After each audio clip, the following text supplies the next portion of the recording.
I want to say something about a new concept. It's going to be one of the last ones we're going to talk about this semester, but I wouldn't be right if I didn't introduce it to you at least and give you some examples and some places where you can apply it. It's the concept of an impulse. I'm going to talk about that. And here's how I'm going to envision it. Imagine you're in an egg toss. And in an egg toss, if you've ever been in one, you have to catch an egg. Let's pretend this is an egg. It's a ball, but when you catch an egg, think about what technique you apply to catch the egg. Do you just catch it and keep your hands fixed? Or do you catch it and let your hands move kind of with the egg so that the egg isn't experiencing this sudden big force, basically, a sudden change? You want to kind of spread out the change. It's one way to think about it in an egg toss. Because if you catch the egg too suddenly, or if it changes too suddenly, the egg actually breaks. And that's what you're trying to prevent. So I want to think about, if the egg had a little force sensor on it, what would you think the graph of force versus time would look like for the egg? And I'll give you two choices. One is, let's imagine it's a triangle, and at the top of it is the peak force. So it's ramping up and then it's going down. So is that, for that egg toss, well, I just kind of gave you the answer. But that's the answer, is that you could imagine it's a triangle, maybe a curve that looks something like this, where the moment you start touching the egg, the force on it isn't very big. Then it gets really big a fraction of a second later, and then it kind of reduces again. So there's this kind of peak in there where it's at its biggest force that it's going to experience. That is what you can think about as the force the egg experiences during the egg toss, or for that matter, the force your hand experiences during an egg toss, or when you're catching a ball. At first it's not big, and then it's really big, and then it kind of dies off. And it could even sting because that really big force you experience. Well, if you could graph the force versus time and calculate the area underneath that graph, that quantity is called the impulse. All right, so that's the impulse, is the area under a graph of force versus time. So I want us to start thinking about that. And I want to ask you, here's the real question I want to ask you is, in an egg toss, let's say you catch the egg like this, and maybe the egg smashes or whatever. Compare the impulse there to the impulse where you catch the egg in a proper technique so that the egg doesn't break. And I'm going to ask you, which one of those is bigger? The one where you catch it suddenly, or the one where you're kind of swooping and gradually catching the egg like that and then moving your body with it so that the egg isn't experiencing as big a force? Which one of those eggs, or in which case does the egg experience a greater impulse, a greater sum of the force versus time? If you could add up all the force that is experienced or integrated, or find the area of force versus time, which one would be bigger, or would they be the same?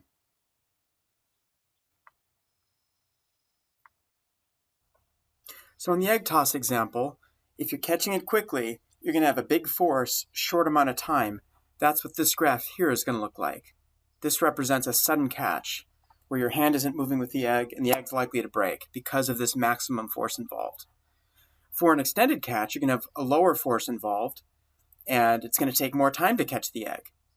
And the interesting question is, which of these has the greater area? And it turns out that if it's the egg approaching the hand with the same speed in both cases, the same size egg, it's going to have the same area, same impulse as what the egg is going to experience, whether it experiences like this or like that.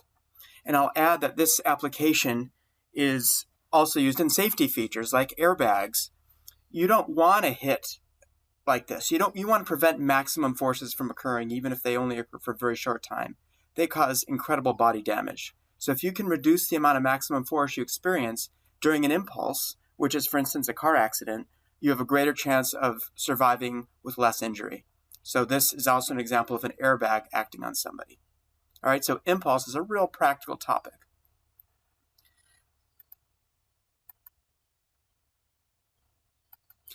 And as I mentioned, we're going to see that these areas are the same. And before I mention why, let's take a look at the units of impulse. The units of impulse are going to be what's on the y-axis times what's on the x-axis. Well, on the y-axis, we have a force in newtons, and on the x-axis, we have time. So the units of impulse are Newton seconds. Well, what's a Newton second? Well, a Newton is a kilogram meter per second squared. Remember that. So multiply this here times a second, and you'll get kilogram meters per second. That's the units of impulse. Now I'm going to talk about another quantity, which you're going to also see has units of kilogram meters per second. You'll see that in a minute. This quantity is called the momentum. And it uses the symbol lowercase p, not uppercase p, that's power, so it's a lowercase p. And it's equal to the mass of an object times its velocity. And it's actually a vector quantity, so it would normally be written with a little vector sign on top of it, just like velocity would, which means it can happen in any direction. We're just going to think about it in one direction, plus or minus, kind of along a line, just due to lack of time. If we had unlimited time, I'd get into all sorts of aspects of momentum with you. But we're only at the point now where I can talk about just one dimension. So we are going to talk about collisions, objects that come together and then maybe move in the direction of one or the other object, but all in a line.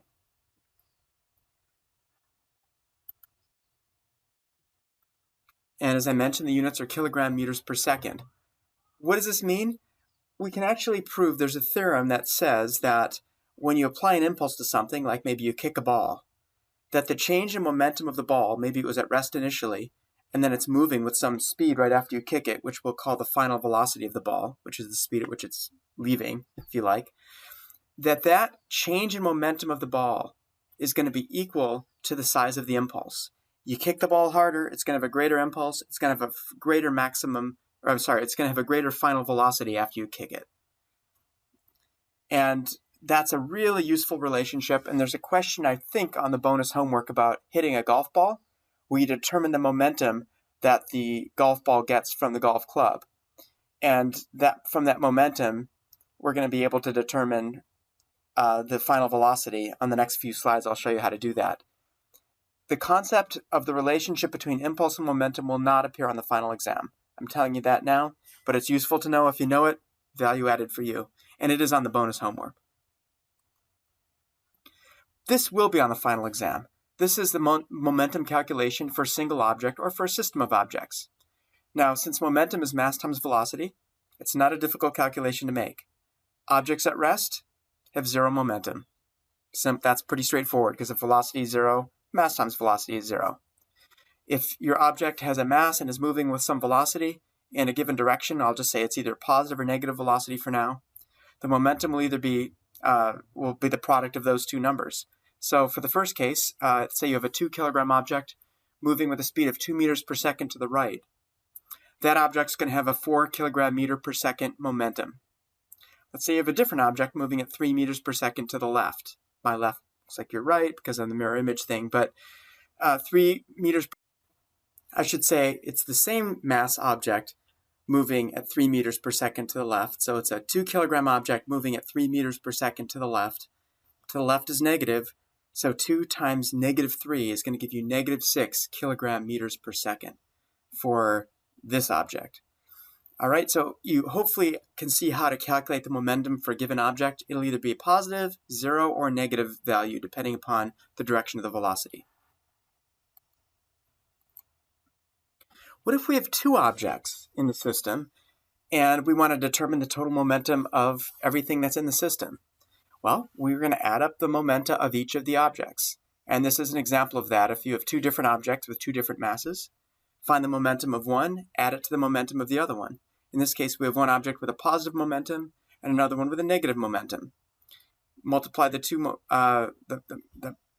mass times the velocity of each object, add those 2 quantities together, and you'll get the momentum of the total system, which just consists of these 2 objects.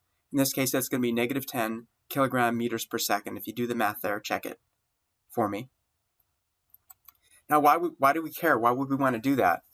Well, there's an incredibly important and fundamental law of physics that's never been violated, that we've seen, that we think is true everywhere in the universe. It's called the law of conservation of momentum.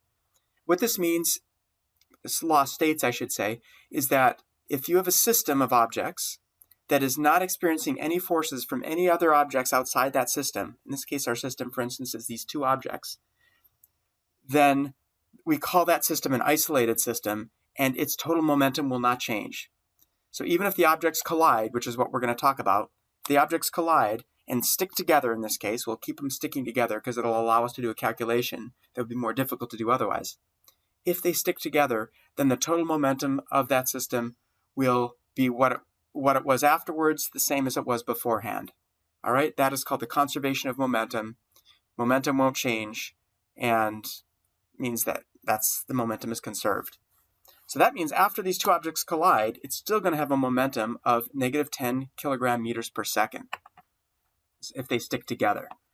Or even if they don't stick together, it still will. But if they stick together, that'll allow us to determine the speed of the object that represents the two objects stuck together. Let me show you. All right, so when they stick together, by the way, it's called an inelastic collision. An elastic collision is when two objects bounce apart without any loss of energy. An inelastic collision would be like they glom together and they stick together forevermore. That would be an inelastic collision. So let's consider an inelastic collision and imagine how would the combined object, I call it often the conglomerate object, how would it move after these two objects that were moving and collide head on? What's going to happen after that? What we're going to find happens is that the conglomerate object is going to move off, but how quickly? Well, let's look at the conservation of momentum. That tells us that the initial momentum of a system is equal to the final momentum of an isolated system. Well, the initial momentum we found on a previous slide was negative 10 kilogram meters per second. That is going to be equal to the final momentum of the system. And since the two masses stick together, we have a 2 kilogram mass and a 4 kilogram mass. Add those together, you get a 6 kilogram mass. That's going to be the final mass of the object that represents these two things that slam together. So let's calculate the final velocity of that object. Well, the final velocity of that object is going to equal to is related to the final momentum of that object. And we know the final momentum of that object because it's the same as the initial momentum of that system, negative 10 kilogram meters per second. So that negative 10 kilogram meters per second has to be equal to the final mass of the object, which is the combined objects, times the final velocity of those objects, which are going to be the same because they're all one object now. So all we have to do is divide that momentum of negative 10 kilogram meters per second by that final mass, which is 6 kilograms, and that's going to give us the final velocity of the object, and it's going to be a negative velocity, it's going to be moving to the left. Negative 1.67 meters per second is the final velocity of our conglomerate object as a result of the inelastic collision of the two objects that we described on a previous slide. Isn't that useful? We can find the final velocity now using the conservation of momentum. And so if they're sticking together, if there's an inelastic collision, we have a way to determine the final velocity of an object. This concept will appear in the final exam. There'll probably be just one question on this, but make sure you understand the law of conservation of momentum and how it applies to inelastic collisions. Now, those of you who are doing the homework, the bonus homework, might see that there's questions about elastic collisions, and that's what I'm going to talk about next.